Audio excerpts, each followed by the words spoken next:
And this is Salvia involucrata, and it's known as the chenille sage. I don't know whether you can see that, but lovely, yeah. The actual flowers and the buds are coated with this kind of sort of fluffy material.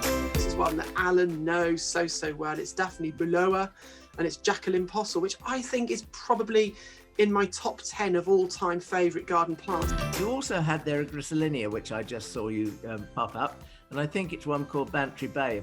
Well, that would be, is it that holly you saw? No, Griselinia. I've got some Pittosporum. You have a look again. You've got a Griselinia in there. Have I? Hello and welcome to episode 27 of Talking Dirty. Over at East Ruston Old Vicarage, looking seriously stripy and in 50 shades of grey, it's Alan Edward Herbert Gray, our happy and very handsome horticulturalist.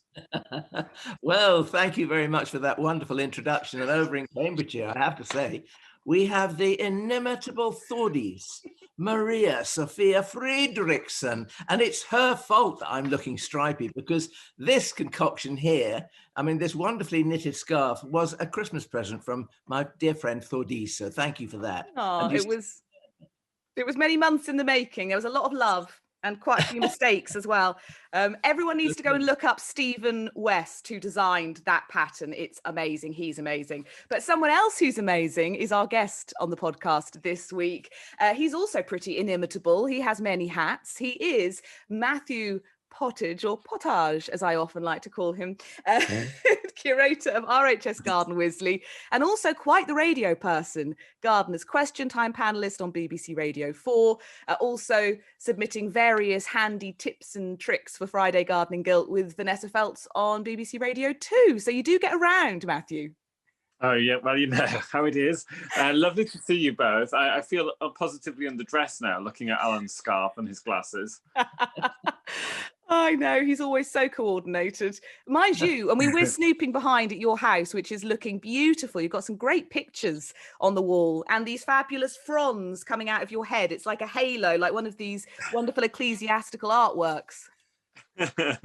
Looks like a headdress, doesn't it? It looks like I am living in a jungle or a houseplant shop. What is that? Is that a Kentia palm? It's a Dipsis. It's a Dipsis lutescens. And it's probably far too big for the space. You know, I quite like having ridiculously sized plants in small spaces. That's the first bit in interior decoration, Matt. But one of the things people always tell you, if you've got a small space, stick something big in it. It could be a piece of furniture, it could be a plant, works well. I so agree with you, Alan. It's so true, isn't it? Because normally people think, oh, well, it's really small, so then I either can't do anything with it, or I'll just put tiny things in it and then make no impact at all. Yeah, and exactly. It's so nice to have something that's a bit of a statement, I think. Yeah. There was a great teddy bear by that plant as well. It's a rather old moth-eaten Paddington bear. We saw him in this junk shop, in this antique shop. I kind of felt sorry for him. It's quite sweet. I think his nose is actually higher than his eyes. I'm not sure how that works. No, I'm not sure about that either. No. He's hilarious. I think he might scare small children. Matt, I never asked if you've got a middle name to add to our sort of big middle name extravaganza. I do, George. Matthew George. Very princely. And if my friend Peter was here, he calls me George Margaret Pottage. We're not going to talk about that. No need for that at all. Leave us hanging. I'm sure everybody already knows about you, Matthew, but there would be no point inviting you on the podcast if we didn't get you to tell us all about Wisley, all about the work you do. You've been at Wisley for a while. Yeah. I went there 16 years ago to train as a student on the diploma course there. And kind of worked my way up to the curator position, which I have today. And it's just such a brilliant place to be. There's so much going on. It's always very dynamic. It's full of great people. And the plant collections of Wisley are just immense and keep me inspired and my team inspired. And you know, I say 16 years, I mean, that sounds like a lifetime because most people my age seem to change jobs every 3 months. And then, you know, when you catch up with people and it's like, are you still at Wisley? It's like, yeah, still at Wisley. But, you know, when there's so much going on and so much change, and also, as you guys will know, when you're gardening, it's not, you know, when you plant things or lay out a border or something, you want to see that for another 2-3 years, and that's not a long time. Whereas, you know, I guess if you're based in a trendy office in East London, you're bored in 10 minutes, so then you leave after a month. I don't know. I think gardening does make time go faster, and it's a rare treat to be able to really watch a place evolve and see those things grow. And of course, Alan, it's something you talk about so much, having gardened at East Ruston Vicarage for so long, being able to see trees grow from saplings to really fantastic specimens. Well, you know, there's so many things you can talk about this really, because my one thing is there is nothing such as a tree that makes you feel old, because I have a Wellingtonia in the garden I planted. It cost me 50p from a roadside thing, you know. Somebody had selling stuff outside their house, and I thought, oh, that looks interesting. Stop. Planted it. Today it's probably, I can see it from my office window, it's probably 60 feet tall. I mean, you know, that tells you something, doesn't it? But I would just say one thing. I mean, it's what you say is very true, Matt. You know, our relationship in horticulture is in terms of years probably than in months, shall we say, because it has to be. And the other thing I would just say is that however old you are, or however old you get, or lucky enough to be, shall we say, having weathered the storms of life, don't ever give up on planting trees, because I haven't. And I'm still planting trees today, and I've still got trees in pots waiting to go in the garden. And I know that I'll never see that tree. You know, I probably won't be here in 30 years' time to watch that tree and look at it and appreciate it, but somebody will. And it's great. I mean, people used to say, when you plant pears, you plant them for your heirs, because it takes it takes such a long time. But that doesn't matter. Somebody's got to do it. Yeah, they really do. And I think it's one of the most wonderful parts of a gardener's job, planting trees, especially, you know, long-term trees that you know are going to make a landscape feature. And, you know, as you probably know, I absolutely love my conifers, and some of the amazing redwoods, monkey puzzles and cedars, you know, they wouldn't be here if it wasn't for all our predecessors, you know, and the Victorians never knew what they would grow into, or they'd never see them, but thank God they did plant them, because it's so amazing for us. Well, I'll let you into a secret. I mean, there's not many times I say this, because I don't want people to know that we don't have successors here at East Ruston. But we were walking the dogs yesterday afternoon, and we started many years ago a pinetum in a very small enclosed space surrounded by Monterey pine. And a couple of the plants, because it's so far away from the house, I can't get water to it, so I can't irrigate it. And a couple of the plants had died, but I went in there, and there was a Wellingtonia, and there was a monkey puzzle, and it was just, this monkey puzzle had gone in and almost shrunk when we planted it. And it's now sort of, I don't know, 5-6 feet tall, and it's looking really healthy, and it's got a really strong leader coming up. And I thought, that's my boy, love it. They take a bit of time, don't they, when they're young? They do, but once they go. Yeah. And the other thing about monkey puzzles is that you get, you know, when you open your gardens to the public, as I do, you frequently get people ringing you up and saying, I've got a monkey puzzle in a pot and it's really grown too big for my garden. Would you like it? Well, you know the story of monkey puzzles. You know, it puzzle a monkey to climb that because it's so sharp and jagged and all the rest of it. And so off we go, and we collect this monkey puzzle that's no longer wanted, only to find when we get there that is rooted through the pot, through the concrete or whatever surface there is there. No. And we brought one back about 5 years ago now, and I thought, well, it will never live. We got it out of the pot. We managed to plant it. We gave it 3 stakes to stop it from being blown over, and it has just said thank you with the most delicious amount of growth. It is incredible.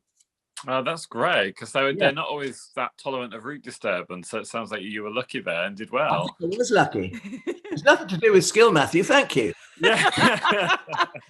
It's great to hear conifer appreciation as well. We were doing a bit of conifer appreciation last week with Ian Roof, who brought lots of sort of little bits and sprigs that he wanted to sort of rave about, because the conifers have, you know, gone out of fashion. They get a bad press, and there are some amazing ones that people could and should grow. Yeah, totally. I actually snipped a bit off one of my favourite ones in the garden, which I will show you because I think it's just such an undervalued thing. If I can show you the full plant through the window later, I will. But Can you see that? Yeah. Yeah. You can't appreciate the silvery colour so much, but it's a podocarpus, and it's Podocarpus elongatus blue ice, or ice blue. I might have got that the wrong way around. But yeah, it's a lovely silvery long-leaf podocarp. And we've got quite an old, large one in a pot at Wisley, and people often think it's an olive tree from a distance because it's so silvery white. And it's just really beautiful and not seen a lot. And podocarps are really useful. You can clip them, they regenerate from old wood. And we're doing some trials of box alternatives at Wisley at the moment. And some of the Podocarpus nivalis types, I think, have got really good potential as future, topiary and box replacements.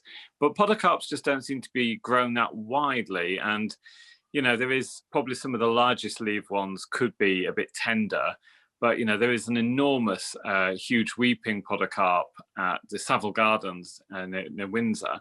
And, the tree there has seen some really bad winters over its time. It's enormous. And, I just think it's a plant group that's not really tapped into much. You're absolutely right. I didn't recognise that when you held it up at all. I saw you write it down, though. You did. And I was very interested in the Nivalis group too, because we're all interested in plants that, shall we say, make good box substitutes, because box, we know about box blight, but now we've got this box caterpillar thing as well, and it's just as if all the odds are stacked against box. So find an alternative. You can use euonymus here as well as a substitute. But I think the thing is, Matthew, I don't know whether you will agree with me on this, but I do feel that gardeners, they want something that looks like box that isn't box. And they've got to get out of that comfort zone, and they've got to appreciate another plant for being another plant and having slightly different characteristics. I couldn't agree more with you, Alan. And I don't know if you've seen, I posted a picture actually on Instagram the other day of our box alternative planting at Wisley in our wall garden, where we're doing these kind of an informal trial of clipping these small leaf shrubs into different shapes. And we've got pittosporums, berberis, podocarps, ligustrums. There's quite a lot in there, carochias. And we had a study day about a year and a half ago with all different head gardeners from different places to come and look at it, because they were discussing all the problems with box.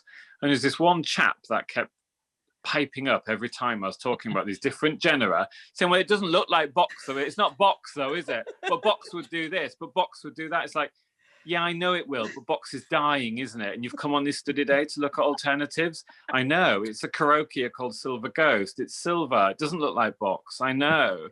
And it was a bit like, goodness me, did you know the name of the course before you came here? I know it's not box. Phenomenal. That's what you should have called it. It's like saying, shut that up. It was quite something. And you're right. I mean, if you can't see beyond box and you don't have any imagination to do anything other than that, then keep planting box and spray it with everything under the sun and enjoy that for what it is, because I don't think it is the way forward. But you just need to think a bit differently and a bit creatively, because exactly. Yeah. And it reminds me of that thing that you always talk about, Alan. When a plant dies, especially if it's a tree, it's easy to focus on mourning it rather than see the opportunity. And I think it's very similar with box. Yes, the alternatives are going to look different, but then isn't that an opportunity in its own right? Absolutely. Absolutely. I mean, talking about mourning things, I think there was a group of 7 eucalyptus in our Californian border opposite the desert in the garden here. And in the winds just before Christmas, the high winds, one of them blew down and it went smack bang across the desert. It smashed a few plants, but the damage is not that great. But I was probably amazed to think that they're 40 feet tall, and I grew them from seed in 1991. And I said, you feel like you're the parent to that thing that you've raised, that plant that you've raised. But they had to come out, because if one's going to go down, they're all going to go down. And we've just had the tree fellas in. And I was writing about this the other day, and I said, well, you'll mourn it for 2 weeks, but then you'll suddenly wake up to the fact that you've got this wonderful new space, this fabulous opportunity to plant something else.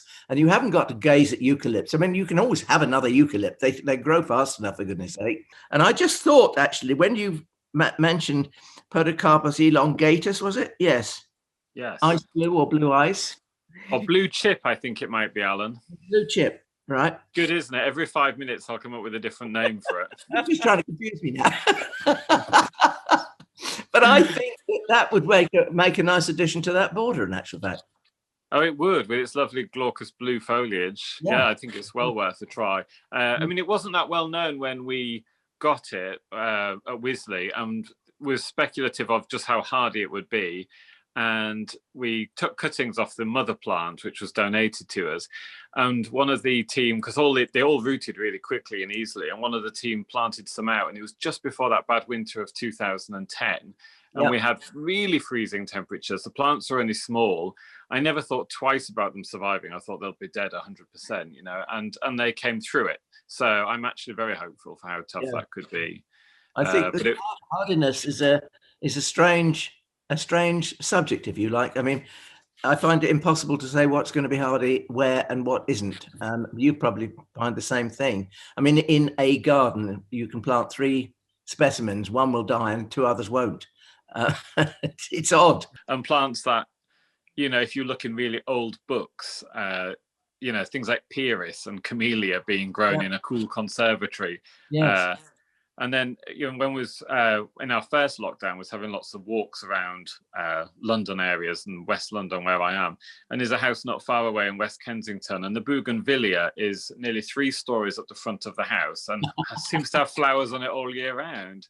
And it's really interesting. Just. But that's that. I always think of London gardens. When I used to live in London, and we used to come back to East Ruston at weekends, we had to live in London to earn a decent living in those days.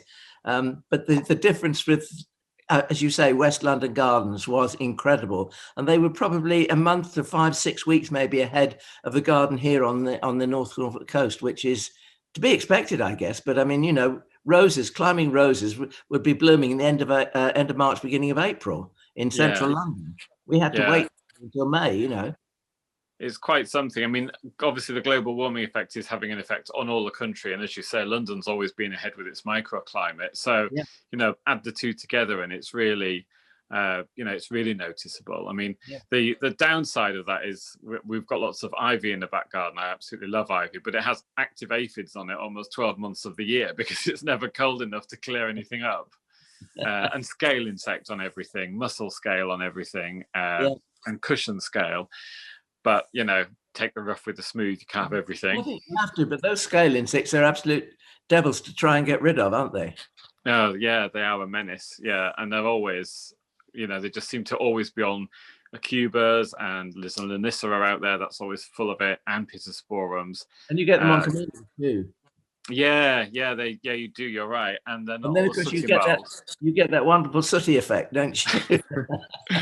Blackened leaves. Yes, people often ring into the radio about that on Radio Norfolk, and they ask about the sooty mold on their leaves, and you know, they think it's something that probably caused by atmospherics, if you like, rather than the insect that poos out at the other end from underneath the leaf above it, and then this fungus grows on the excretions. Yeah, it's just poo going mouldy on the leaves. The other thing that's almost quite a feature now, some of the Viburnum tinus in central London is so full of thrip, and the thrip is now active almost 12 months of the year, so it's constantly feeding, and it turns the leaves silver. And there is a big Viburnum tinus not far from me, and it literally looks like the leaves are Baco foil. The whole thing is silver. I mean, it's obviously terrible and it's disgusting and full of thrip, but it's fascinating result. I'm sure whoever lives there must wonder why their plant's gone silver.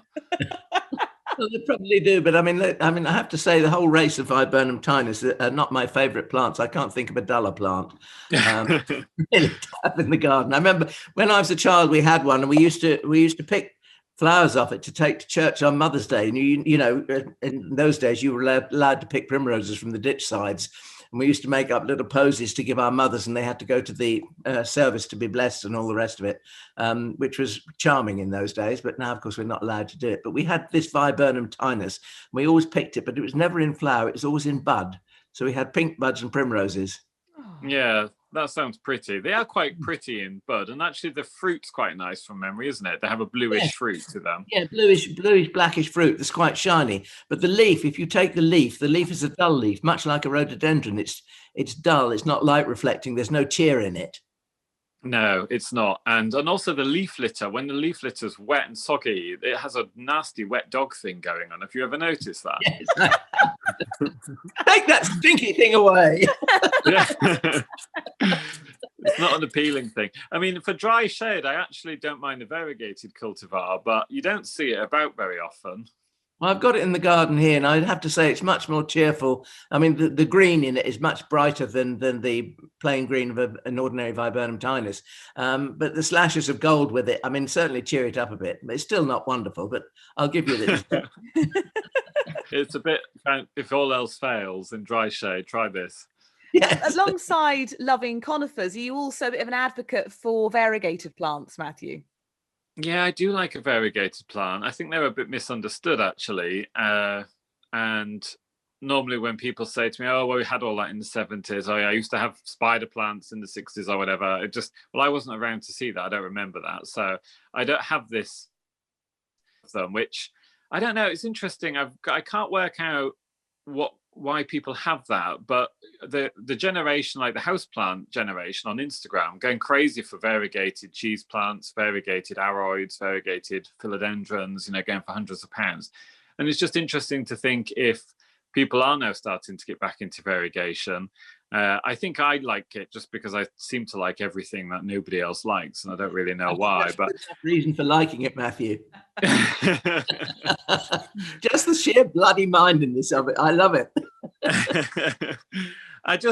I love foliage plants. I mean, I like flowering plants, but if I just had a small space, which I do here in Fulham, it is just nearly all foliage plants. And I just love the different shades, textures, forms, and the display you can make, even with pink leaf things. I'm quite into Begonia rex. And I think it sends a lot of shivers down people's spines when I start describing the things I grow in my garden.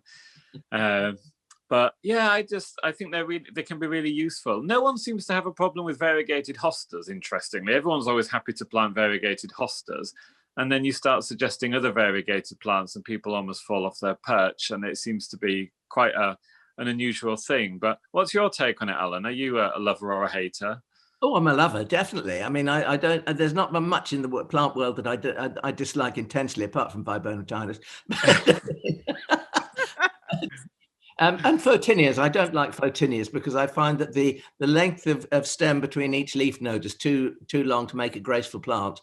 And people will plant them as hedges and they don't make a good hedge and they won't learn. And I just give up on everybody that wants to grow photinias. But I mean, variegation, I grow spider plants, but mine is the curly one. Have you seen the curly one, which is an abhorrent thing, really, probably, if you look at it, but the leaves are twisted and curly. And I got a couple of plants in my orangery here that have got cascades of babies coming off them. And I love it. I think it's a lovely thing. Variegation in general, I'm a fan of. Griselinia. It's interesting because I went to find a piece to photograph the Thordis the other day of Griselinia bantry, Dixon's cream. Sorry. Oh, yeah. And I went to find my plant and I couldn't find it. And I suddenly thought, well, where's it gone? And I looked there and there's this massive plant with plain green leaves. It had reverted. I hadn't noticed.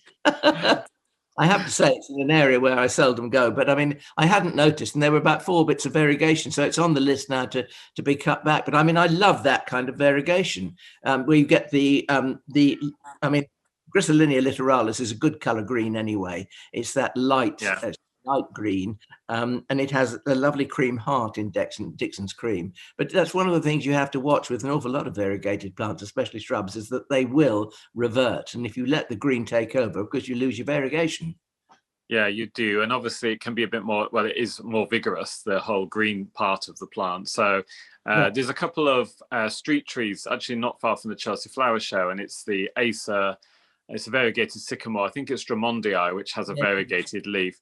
But most of the trees on these in their Sloane Square are all reverted, and it's the most revolting looking affair of green branches, variegated branches. The green branches are huge, the variegated ones are behind. It's a complete mess. You do need to keep an eye on them, you're right. You do. It's a shame people get so snobby about variegation. I sometimes think gardeners, they really relish poo-pooing something you're growing. I've really sort of waxed lyrical about, it's just over outside my window, I've got a couple of those variegated variegated euphorbias, Ascot's rainbow, whatever, readily available, quite common. But people love to go, oh, that's horrible. I mean, first of all, each to their own. And secondly, I think it's beautiful. And thirdly, how dare they insult your garden thordies? It's almost saying, it's like the jumper you're wearing, go and change it. I also think there's maybe just something with the terminologies. So like if I, show a group of people at Podocarpus and say, I've got this really fun evergreen, look at this, everyone will go, ooh, that's lovely. Say it's a conifer, and then everybody turns their nose up.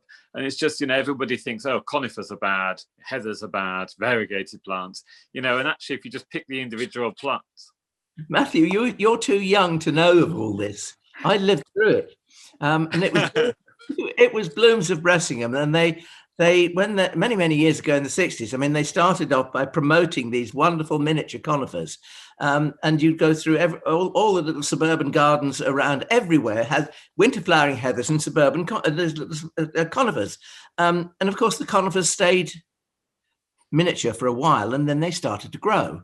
So we had but the thing was that everybody did it, and it became ubiquitous. And once something becomes ubiquitous, people don't like it anymore, and so they demand a change. And I think that was what happened to conifers the first time around, if you like. And I think it is time that they are due for a much needed resurrection and a fresh look at them. And I think it's interesting, and it has to be through somebody like Matthew Pottage, because it has to be through a younger pair of eyes, to open the eyes of the oldies, if you like, that have been there and seen it and done it, because it's an entirely different take. I think they'll, I almost think of conifers a bit similar to grasses, like they're a really good foil to mix in with other plants. And I think, dotted through other mixed plantings, they can be really effective. And I must admit, some of the conifer plantings I've been doing at Wisley were not well received by a chap who I won't name, but is well known in the conifer industry. And he was absolutely confused with what I was doing with them. And he was saying, no, if you're planting these very blue conifers, you need a very yellow conifer next to it for the contrast. The base of this is perfect for heathers. Don't know why you're mixing them in with herbaceous plants. It was very, very rude about what I'd done with them. And I said, I'm not trying to recreate 1979. I'm trying to do something different with them. Yeah. So, it's an interesting one. I do think they need, just using differently. And it's not about planting a conifer garden. And when people imagine my garden, they think, oh, it must be full of conifers. And it's like, no, it's not at all. I think they're lovely mixed in with other things. It's not about just stamp collecting and shoving everything together. There's also a great point that you haven't mentioned yet, and I haven't mentioned yet, and that is the winter value of the shape and the structure and the colour of conifers, because I mean, we've got an area here called the Thalictrum Garden, and we're putting in lots of conifers through that, and it is just wonderful in the winter because they're there. They shine. You perhaps don't notice them so much in the summer when they're, surrounded by all the frippery and the frills and furbelows of all the flowering things. But you certainly notice it in the winter, and it's lovely. Yeah, I completely agree. And I think it's quite a testament to a gardener's skill, what a garden looks like in the depths of winter. What are its bones? What are its structure? And if it is just collapsed herbaceous plants, then, I think it can be a bit lacking. And, those photographs you always see of standing seed heads with a hoarfrost on them, of course, that's lovely, but that's for a few hours, a few mornings a winter. And the rest of the time, it's grey and drizzly and the herbaceous plants collapse. That seed head is good for one thing only. Well, two. It's good for the birds and it's good for the insects, and it's also good for calendars, but I don't want it in my garden. Shall I show you a few plants? Yes, please. So, can you see this okay? Yeah. Yep. I'm afraid it's snowing quite a bit. So, I've got quite a narrow garden down the side of the house, but I use the external windowsills of these sash windows just to bring a bit of plant life closer to the house. And then there's a case here with some ferns. Oh, well, that's clever. I've got a nice rapis palm here with some mother-in-law's tongues. That's a kind of distorted variegated mother-in-law's tongue. That's rather fascinating. That's one called Twisted Sister. I got one of those. The plant or the sister?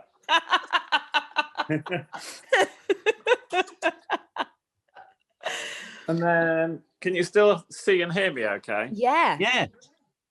That's my planted chair, which is a Ficus and Zamioculcas. Oh, that's wonderful. And it's just actually growing out of where these springs would be, where the cushion springs would be.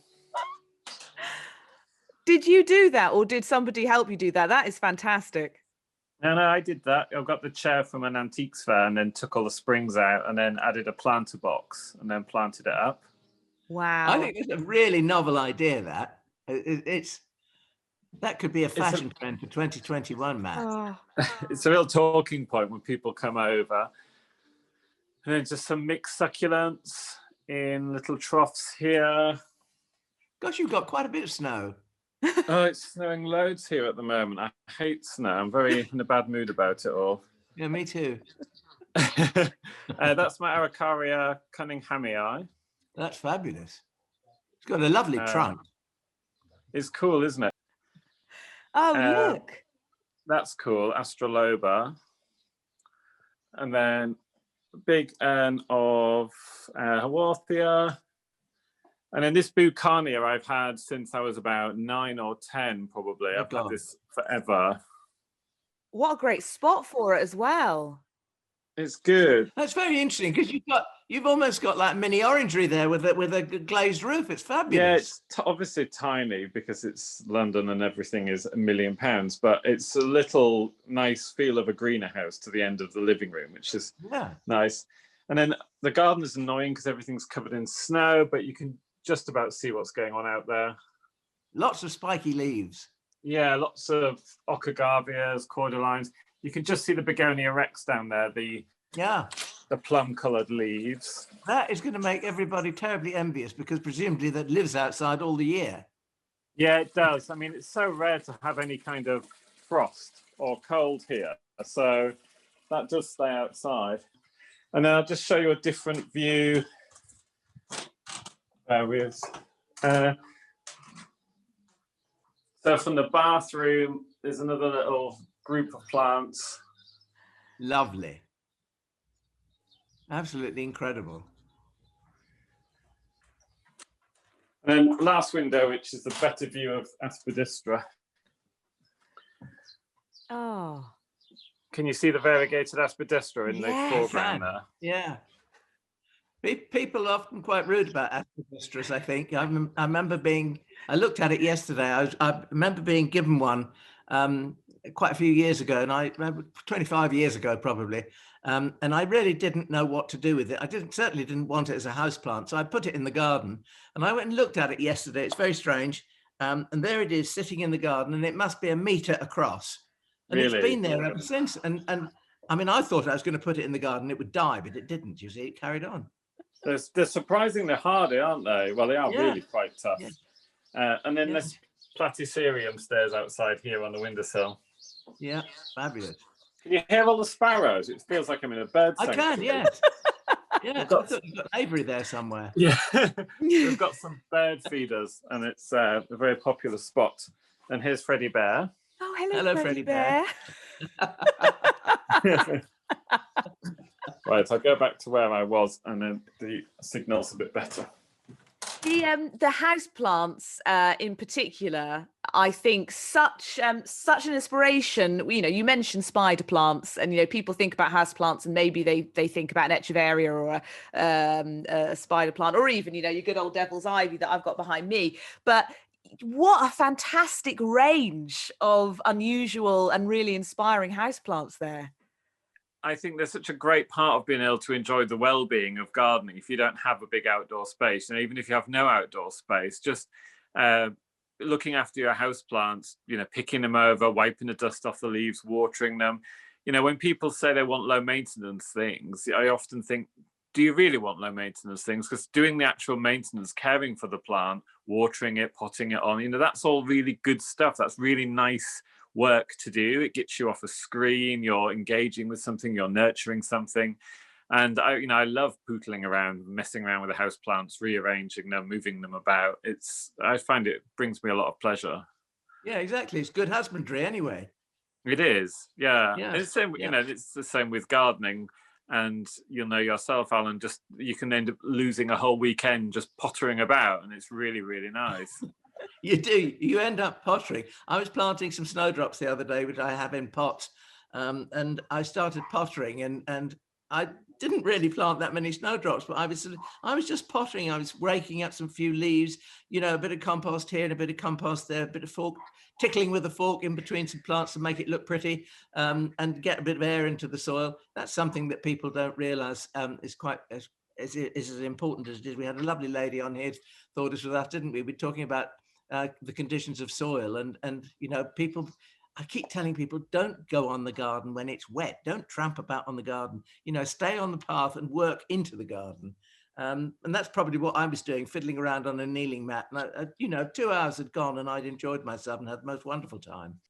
It's funny actually, your garden being so small, because I have a tiny garden, and Alan, obviously it's easy to see how you could lose days in 32 acres, but actually in a tiny garden it's possible to lose hours. It's like I always say, even in a small garden things can creep up on you. There can be things that grow or self-seed, and suddenly you see them, and they can kind of hide away even in a tiny plot. Yeah, it's very true. I mean, that back area that I showed you before, it's completely paved over. Everything there is in pots. So it is sometimes fun just to literally rearrange what you're looking at. Take everything to one side. It always needs a good sweep and a tidy up, and prune back some of the ivy on the fence, and then completely reimagine what you're looking at and reposition everything, change things around. And you can spend a whole weekend doing it, and it's lovely. Whereas sometimes the other way of looking at it will be, well, I'm renting this place, so it's not worth doing anything, and the garden's paved over, so we can't do anything. There's no point. Can't take the paving stones up. Blah blah blah. But actually, just doing everything in pots, we can take it all with us when we do move at some point, and brings you loads of pleasure. And I think if you're in a rented place and you think, I'm not going to do anything with the space because I don't own it, it's like, fine, but you're the only one that loses out because you're the one that's looking at it every day. Yes. No, and actually, I think we always end up saying so many plants prefer to be in the ground, but it is possible to do a lot with pots. It's so possible, and it's just a case of regular food and water, so you're not unintentionally bonsaiing everything or starving it to death.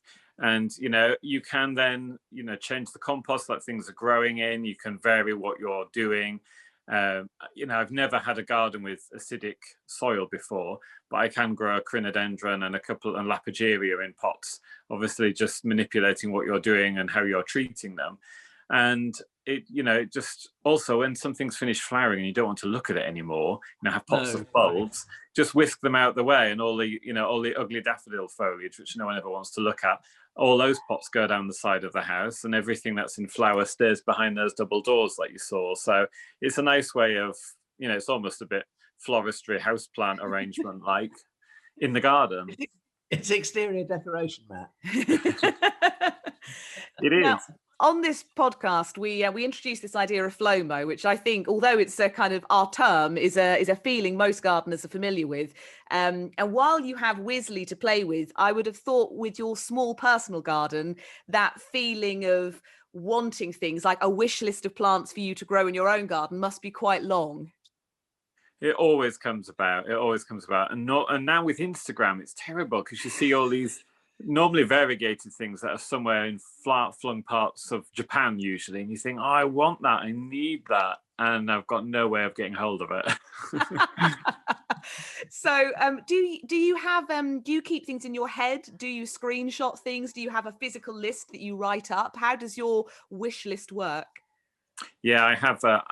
Well, now it is screenshots, really. In the last few years of using Instagram, so screenshots, and then I just keep an ideas folder on my main laptop, and just literally dump loads of screen grabs of just ideas, of displays, of plant types, of things that I'm into, and it's fun just to go back and look at them. Sometimes I found that plant or done that idea, and yeah, it's I think having something like Instagram is really inspiring. It's also very inspiring when you go back, because your original plant wish list or your wants or your ideas, suddenly they kind of manipulate themselves in your brain into something else. So you come out with an entirely different idea. So it's useful from that point of view, I think. Yeah, totally. One of my major lusts that I wanted for ages, and then a very, very kind nurseryman came across one and got in touch with me, was and again, some people will probably roll their eyes listening to this, but it was a variegated form of Trachycarpus fortunii. Oh, I didn't know there was such a thing. Wait. With big yellow bands across the fronds. It's an amazing thing. And it can't take full sun because it does get sunburn on the variegation. But rare as hen's teeth, and this chap managed to get hold of one for me, and we've got it in a shadier corner of the exotic garden at Wisley. And of course, when people who are into that kind of thing see it, the first question is, where can we get hold of it? And then the buyer in the plant centre says, oh God, where have you got this from? We've got no chance of finding this, thank you. But you know, keeps them on their toes. But it's one of those things that let somebody get their head around it and start propagating it from somewhere. It will obviously be very slow. We got massive Trachycarpus here. In actual fact, they're becoming quite a weed in the garden because the birds take their fruit and sit on top of the hedges, and they poo the stones out and just they drop to the ground. And so we have Trachycarpus as a ground cover underneath our hedges. But in actual fact, you're quite right. I think that we've got Trachycarpus in sun, we've got them in shade, but the plants that are in park shade or shade grow much better than those in full sun. They're a lot more lush normally, aren't they? Yeah, they are. Yeah. I mean, I haven't got hope in hell of finding it, but it's going to go on my wish list. Well, I hope I can show you the Wisley one at some point, guys. It'd be lovely if you could come to Wisley in the summer when hopefully this pandemic's under control and we're traveling again. That'd be fantastic. Yes, thank you very much. Yes, that would be wonderful. You're probably going to wish you'd never said it, Matt. It'd be great fun. I mean, it was a long time since I came to East Ruston, to be honest. And I did chat to you at the time, Alan, but you probably don't remember because it was a million years ago. Oh, yes, of course I do, liar. The idea of Instagram as a source of FLOMO, my phone is so full of screenshots, and some of them are from you, including that amazing, this is my FLOMO for this week, and that amazing Hamamelis pallida photo that you put up, where it's like a beacon. It's luminous in the gloaming. I don't have any witch hazels, but I'm more drawn to the orangey ones because orange is one of my favorite colors. But you see the real glow of that lovely yellow witch hazel, and I realized that I definitely need one in my life. Yeah, they're pretty awesome. And actually, on the kind of plant envy front, one that I saw at the National Collection of Hamamelis, which I was just like, oh, I need that. And I've buttered up the collection holder, and he's going to graft me some because I've sent him some scions of something he wanted from Wisley. But it's one called Spanish Spider. I don't know if you guys have heard of it. No. And it was, when I saw it in flower there, it was the nearest thing I've seen to a white Hamamelis. It was a really, really, really pale petal, probably almost like a buttery yellow, more with like a white tip. And anyway, it stopped me in my tracks. And I was like, wow, there's lots of reds, oranges, and yellows in Hamamelis, but this one was just completely different.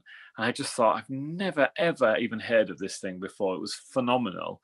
So I've asked him to do me a couple of grafts this winter. I think that's the way to go. Go with the light colours, Matt, because I don't know about you, but I feel that with the Hamamelis today, lots of them have, they're veering towards the kind of plummy colours. And those plummy colours, they don't really show up terribly well in the winter on naked stems. I think you need to be from the oranges towards the yellows, towards the pale lemons. And I mean, this, what was it? Something spider, Spanish spider. Can't read my own writing. Spanish spider sounds fabulous, and it sounds like the way to go. It's really cool. And I completely agree with you. I think they do need careful thought. And if you're going to go with one of those really rich plummy ones, I think the best place is probably to wall train on a white wall where you're actually going to see the flowers. Good idea. Yeah, because they're at home in a woodland garden, but you think how dark and dank a woodland garden can be in January time when they're in flower. And if you plant something like Hiltingbury or Diane, or I mean, there's a lovely new one called Foxy Lady, but if it's got a dark backdrop, you just walk past it and you don't even see the flowers. No. Yeah, I think Instagram, you have to be that, especially if you're more of a novice gardener like me, you have to be careful because much like with plant catalogues, the photo can be very alluring, but you have got to think about it in the actual real world context that it will grow in.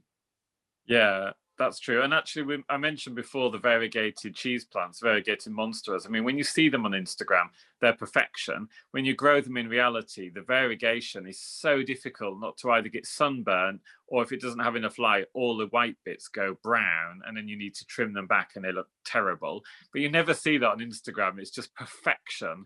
And then when you spend £500 on one, and then it suddenly all starts going brown where it's sunburned, no one ever talks about that. Well, can I let you into a secret? I was gifted a variegated cheese plant probably 7 or 8 years ago. And I tried my very best to grow it well.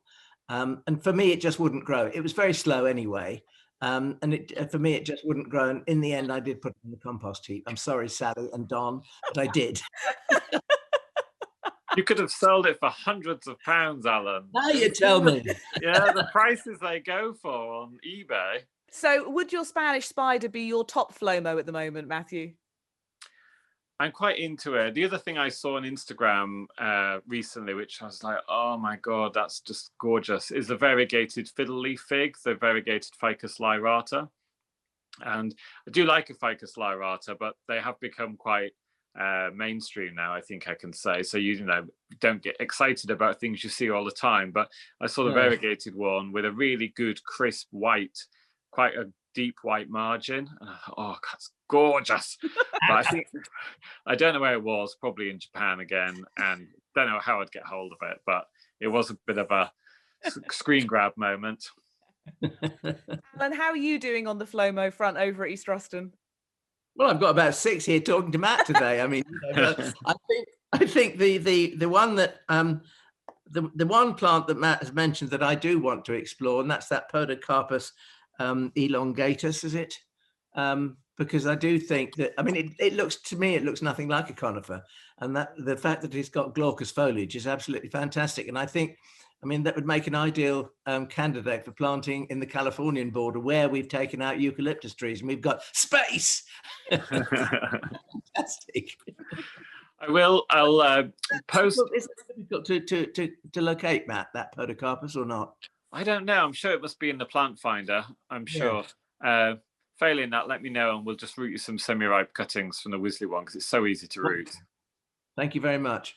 Well, this has been so fun. So many plants. I always love one of these podcasts when Alan is constantly scribbling plant names down. I feel like it really is the podcast for plant lovers when Alan hasn't heard of things. I thought he was bored and doing a shopping list or something. No, you didn't. Testament to how interesting you've been, Matthew. Thank you so much. Will you come back at some other time in the future when it's not snowing and we can see everything not under a blanket of snow? Of course. I'd love to, like I say, I'd love to take you around Wisley, so maybe we can do a recording on site in the garden together. Yes. Oh, that'd be beautiful. Wonderful. That would be. Matt, thank you so much. Thank you. Thank you for inviting me. All the best, Matt. Bye-bye. Thanks. Bye. I had a moment this morning thinking, is it next weekend or is it this weekend? And I was like, oh no, I need to tidy up. I need to wash my hair and put a t-shirt on that's clean. If I'm in London or Surrey, then it's Pottage. If I'm back up in Hull, then it's Pottage, isn't it? Sorry, guys. Alexa, stop the radio. I think you've gone quiet, Matt. I don't know why. I think you talked and I couldn't hear you. Are you back now? Sorry, I actually think I had my hand over the microphone. Can you hear me? We can now. I might be able to grow plants, but I can't operate an iPhone, clearly.